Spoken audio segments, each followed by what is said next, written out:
Now add the fresh curry leaves for the aroma. Wow, it smells amazing already, Amma. Welcome to Samri Cook. Hi, நம்ம இன்றைக்கி பார்க்க போகிறது முடக்கத்தான் தோசையும் வெங்காய சட்னியும் எப்படி செய்கிறதுன்னு பார்க்கலாமா? 2 டம்ளர் இட்லி அரிசியை ஊற வச்சுக்கோங்க. 2 கைப்பிடி அளவுக்கு முடக்கத்தான் கீரையை எடுத்துக்கோங்க.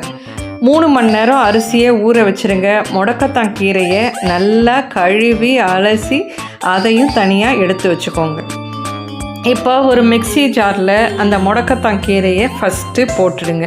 கொஞ்சம் தண்ணி ஊற்றி அரைக்கலாம், ஒன்றும் ஆகாது.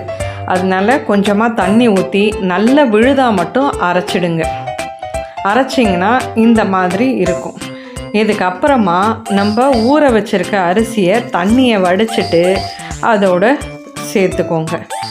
சேர்த்துட்டு அதையும் நல்ல நைஸாக அரைச்சிருங்க. குறைன்னு இருக்க வேண்டாம். மிக்சிலையும் அரைக்கலாம், கிரைண்டர்லேயும் அரைக்கலாம், ஆனால் நைஸாக அரைச்சிடுங்க. இப்போது இதுக்கு 1 ஸ்பூன் உப்பை போடுங்க. நல்லா மூடி வச்சுடுங்க. ஒரு 6 மணி நேரம் இருக்கட்டும். அப்போ தான் புளிச்சாதான் தோசை நல்லாயிருக்கும். ஒரு 6 மணி நேரத்துக்கு அப்புறம் இந்த மாவு இந்த மாதிரி இருக்கும். நமக்கு தண்ணி தேவைப்பட்டதுன்னா கொஞ்சமாக தண்ணி ஊற்றி அதை நல்லா கலந்துக்கோங்க.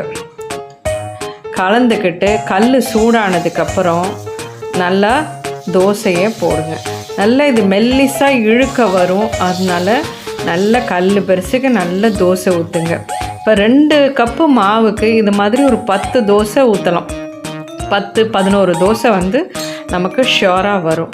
ஸோ இப்போ தோசையை ஊற்றிட்டு இப்போது 1 ஸ்பூன் எண்ணெயை ஊற்றிடுங்க. ஒரு 5 நிமிஷம் அதை விடுங்க. கொஞ்சம் வேகிறதுக்கு டைம் எடுக்கும். இந்த தோசை நல்ல சாஃப்டாக நல்லாயிருக்கும் சாப்பிட்றதுக்கு. ஒரு 5 நிமிஷம் விட்டதுக்கப்புறம் அழகாக இந்த மாதிரி உங்களுக்கு எடுக்கிறதுக்கு நல்லா வரும். தோசையை நீங்கள் சின்னதாக மொத்தமாக கல் தோசை மாதிரியும் ஊற்றி சாப்பிட்லாம். இல்லை இந்த மாதிரி மெல்லிஸாக ஊற்றுறதுக்கும் இது வரும். அதனால் உங்களுக்கு எப்படி பிடிக்குதோ அப்படி ஊற்றிக்கோங்க. திருப்பி போட்டும் ஒரு 2-3 நிமிஷம் இருக்கட்டும். அப்போ தான் தோசை நல்லா வெந்து நல்லாயிருக்கும். இதே மாதிரி இன்னொரு தோசையும் ஊற்றி காமிக்கிறேன் பாருங்கள். அழகாக உங்களுக்கு இழுக்க வரும். இதுக்கு நம்ம உளுந்தோ வெந்தயம் எதுவும் சேர்க்க வேண்டாம். அரிசியும் முடக்கத்தான் கீரையுமே போதும். உங்களுக்கு அந்த குழப்பு தன்மையெல்லாம் அந்த கீரையிலே வந்துடும் உங்களுக்கு. அதனால தோசை சூப்பராக இருக்கும். இதுக்கு நம்ம வெங்காய சட்னி தொட்டுக்கலாம், பூண்டு சட்னியும் தொட்டுக்கலாம். இன்றைக்கி வெங்காய சட்னி எப்படி செய்கிறதுன்னு பார்ப்போம். வெங்காயம், பச்சை மிளகா, புளி. இப்போ 2 வெங்காயத்தை ரஃப்பாக கட் பண்ணி எடுத்து வச்சுக்கோங்க. வானல் சூடானதுக்கு அப்புறமா இந்த நறுக்கி வச்சுருக்க வெங்காயத்தையும் பச்சை மிளகாவையும் ஒரு துண்டு புளியையும் சேர்த்துருங்க. இந்த பச்சை மிளகா காரம் இல்லை, அதனால் நான் ஒரு 5 மிளகா போட்டிருக்கேன். நீங்கள் காரத்துக்கு ஏற்ற மாதிரி மிளகாவை போட்டுக்கோங்க. போட்டுட்டு நல்லா வதக்குங்க. வெங்காயம் நல்லா வதங்கினாதான் சட்னி உங்களுக்கு நல்ல டேஸ்ட்டாக இருக்கும். எப்போதும் வெங்காய சட்னி அப்படின்னா சிகப்பு மிளகா, தக்காளி, வெங்காயம் அப்படி அரைக்கிறதுக்கு இந்த பச்சை மிளகா வச்சு வெங்காய சட்னி கொஞ்சமாக புளி வச்சு அரைச்சி பாருங்கள். டேஸ்ட் ரொம்ப நல்லாயிருக்கும். இப்போ இதை நல்லா வதக்குங்க.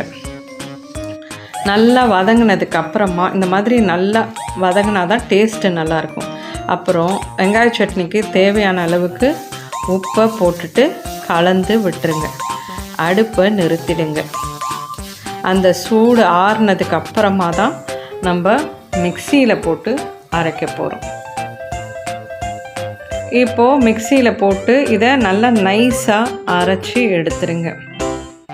எடுத்திங்கன்னா அதுக்கப்புறம் நம்ம கடுகு கருவேப்பிலையை தாளிச்சிட வேண்டியதான். இந்த முடக்கத்தான் தோசையோட இந்த வெங்காய சட்னியை தொட்டு சாப்பிட்டு பாருங்கள். சூப்பராக இருக்கும். ட்ரை பண்ணி பாருங்கள். அவ்வளோதான், சிம்பிள்.